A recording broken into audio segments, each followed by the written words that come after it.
تستطيعوا أن تعدلوا بين النساء ولو حرصتم فلا تميلوا كل الميل فتذروها كالمعلقة وإن تصلحوا وتتقوا فإن الله كان غفورا رحيما۔ یہ سورہ نساء کی آیت نمبر 129 ہے۔ اس سے پہلی آیت میں اللہ تبارک و تعالی نے یہ مضمون بیان فرمایا تھا کہ اگر زوجین میں میاں بیوی میں اختلافات ہو جائیں اور بظاہر ان دونوں کا نباہ ممکن نہ رہے تو ہمیں کیا صورت اختیار کرنی چاہیے ازدواجی زندگی کو برقرار رکھنے کے لیے۔ اللہ تبارک و تعالی نے پہلی ہدایت یہ دی کہ میاں بیوی دونوں آپس میں کمپرومائز کر لیں، صلح کر لیں، کچھ حقوق دونوں طرف سے چھوڑ دیں تاکہ ایک دوسرے کے اوپر ایسا محسوس نہ ہو کہ دوسرے کی وجہ سے پریشانی ہو رہی ہے، اور اس طرح سے وہ اپنی ازدواجی زندگی کو کنٹینیو کر سکتے ہیں، اپنی ازدواجی زندگی کو برقرار رکھ سکتے ہیں۔ اس کے باوجود اللہ تبارک و تعالی نے شوہروں کو ہدایت دی تھی وَإِن تُحْسِنُوا وَتَتَّقُوا، کہ اگر تم حسن سلوک سے کام کرو اور حقوق کی ادائیگی میں احتیاط کرو تو یہ تمہارے لیے بہتر ہے، اور اللہ کو ہر چیز کی خبر ہے۔ اس آیت میں اللہ تبارک و تعالی نے شوہروں کو ایک دوسری ہدایت یہ دی ہے کہ اگر کسی کے پاس ایک سے زائد بیوی ہو تو اب وہ تمام بیویوں کے درمیان برابری کو ضرور قائم کرے۔ انسان کے جو اعمال ہیں وہ دو طرح کے ہیں، ایک انسان کے اختیار میں ہیں اور بعض چیزیں وہ ہیں جو انسان کے اختیار میں نہیں ہیں، یعنی کسی کام کے کرنے اور نہ کرنے میں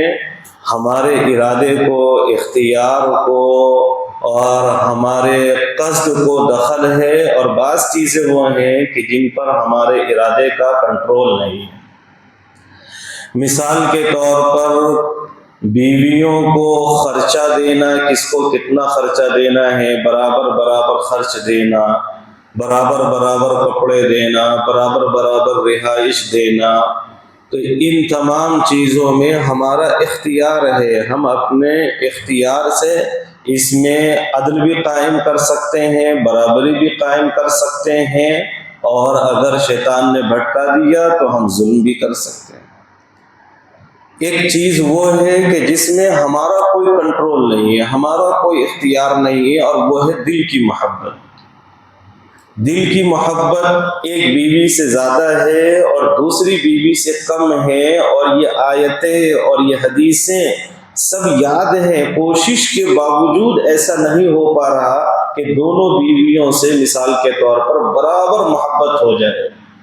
تو یہ جو دل کا کنٹرول، یہ جو دل کا میلان ہے کہ ایک خاتون کی طرف میلان زیادہ، دوسری خاتون بیوی کی طرف میلان کم، اس پر انسان کا کنٹرول اور اختیار نہیں ہے، لہذا اس پر پکڑ بھی نہیں ہے۔ جو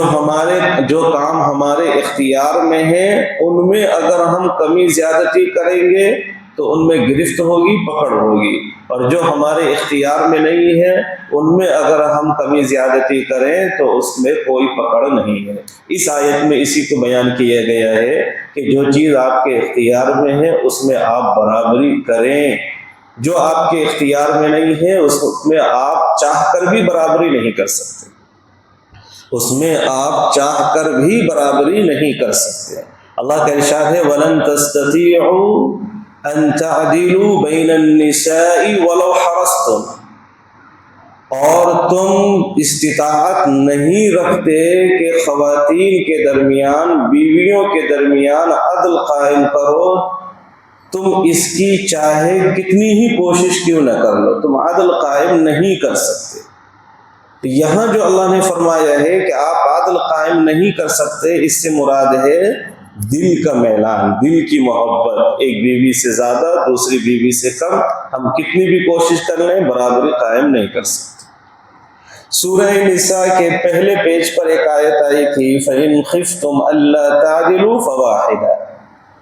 اگر تمہیں اندیشہ ہو کہ بیویوں کے درمیان تم عدل قائم نہیں کر سکتے، برابری نہیں کر سکتے، تو صرف ایک نکاح کرو، ایک خاتون سے نکاح کرو، ایک سے زیادہ نکاح مت کرو۔ یہاں اللہ نے فرمایا ہے کہ تم چاہ کر بھی برابری قائم نہیں کر سکتے۔ اب جو ہمارے لبرل ٹائپ کے لوگ ہیں وہ دونوں آیتوں کو جوڑتے ہیں اور ایک غلط نتیجہ نکالتے ہیں۔ وہ کہتے ہیں کہ قرآن سے ثابت ہے کہ ایک سے زیادہ نکاح نہیں کر سکتے۔ ایک آیت میں اللہ نے فرمایا کہ اگر تم عدل قائم نہیں کر سکتے تو صرف ایک نکاح کرو، برابری نہیں کر سکتے تو صرف ایک نکاح کرو، اور اس آیت میں اللہ نے فرمایا تم چاہ کر بھی برابری قائم نہیں کر سکتے۔ تو پتہ چلا کہ صرف ایک نکاح کرنا ہے، ایک سے زیادہ نکاح نہیں کرنا ہے۔ اگر ایک ہی نکاح کرنا ہے، ایک سے زیادہ نکاح کرنا جائز نہیں ہے، حرام ہے، تو پھر اللہ نے اتنا لمبا چوڑا جو ہے نا ارشاد کیوں فرمایا، دو دو تین تین آیتیں کیوں بیان کی؟ پہلے اللہ نے فرمایا کہ تم نکاح کر سکتے ہو، فَانْكِحُوا مَا طَابَ لَكُم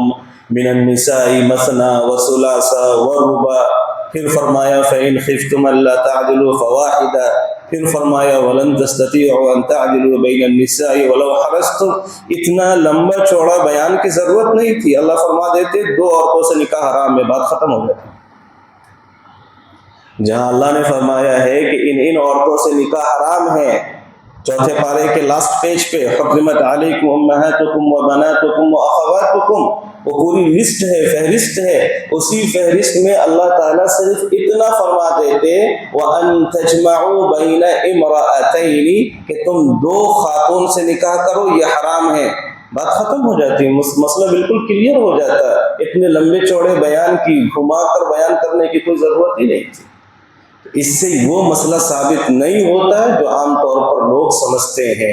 سورہ نساء کی پہلی آیت میں جو اللہ نے فرمایا ہے کہ اگر تم عدل قائم نہ کر سکتے ہو تو ایک نکاح کرو، وہاں مراد ہے اختیاری کام۔ اگر تمہیں اندیشہ ہے کہ دونوں بیویوں کے ساتھ برابر سلوک نہیں کر سکتے، دونوں کو برابر رہائش نہیں دے سکتے، ایک کو خاندان میں اونچا مقام دیں گے اور دوسرے کو کہیں دور محلے میں کرائے کے مکان پر رکھے تھوڑا بہت جو ہے نا اس کو سامان دے کر اس سے صرف ضروریات پوری کریں گے، دونوں میں برابری قائم نہیں کر سکتے، تو پھر دو نکاح مت کرو۔ وہاں اختیاری امور مراد ہے، اور یہاں جو یہ آیت ہے سورہ نساء کی یہ آیت ہے، یہاں جو ہے دل کا میلان مراد ہے۔ تو وہاں اللہ نے حکم دیا ہے کہ جو تمہارے کنٹرول میں کام ہیں ان کاموں میں تم عدل کرو، انصاف کرو، برابری کرو، نہیں کر سکتے تو پھر تم صرف ایک نکاح کرو۔ اور یہاں اللہ نے فرمایا کہ جو دل کی محبت ہے وہ تم ہر بیوی کے ساتھ برابر نہیں کر سکتے، تم اس کی چاہے کتنی ہی کوشش کر لو۔ تو دونوں آیتیں جو ہیں الگ الگ معاملے سے اور الگ الگ عمل سے تعلق رکھتی ہیں۔ اللہ کا ارشاد ہے وَلَن تَسْتَطِيعُوا أَن تَعْدِلُوا بَيْنَ النِّسَاءِ وَلَوْ حَرَصْتُمْ، اور تم ہرگز طاقت نہیں رکھ سکتے اس بات کی کہ تم برابری کرو بیویوں کے درمیان، وَلَوْ حَرَصْتُمْ، چاہے تم اس کی کتنی ہی خواہش کر لو، فَلَا تَمِيلُوا كُلَّ الْمَيْلِ، تو اب تم پورے طور پر کسی ایک بیوی کی طرف مائل مت ہو جاؤ، فَتَذَرُوهَا كَالْمُعَلَّقَةِ، کہ تم دوسری بیوی کو چھوڑ دو اس طرح گویا کہ وہ دو چیزوں کے درمیان لٹکی ہوئی ہے۔ وَإِن تُصْلِحُوا، اور اگر تم اصلاح سے کام لو، وَتَتَّقُوا، اور اللہ سے ڈرو، احتیاط سے کام لو، فَإِنَّ اللَّهَ كَانَ غَفُورًا رَحِيمًا، تو یقیناً اللہ تبارک و تعالی بہت بخشنے والے بڑے مہربان ہیں۔ تو اس آیت کا پیغام یہی ہے کہ ہمیں ہماری بیویوں کے جو حقوق ہیں وہ حقوق ادا کرنے چاہیے۔ ایک سے زائد اگر ہم نے نکاح کیے ہیں تو دونوں کے درمیان برابری قائم کرنی چاہیے جن چیزوں میں ہم برابری قائم کر سکتے ہیں، اور جن میں نہیں کر سکتے ان میں بھی کوشش کرنی چاہیے، اور پھر اس کے بعد توبہ اور استغفار کرنی چاہیے۔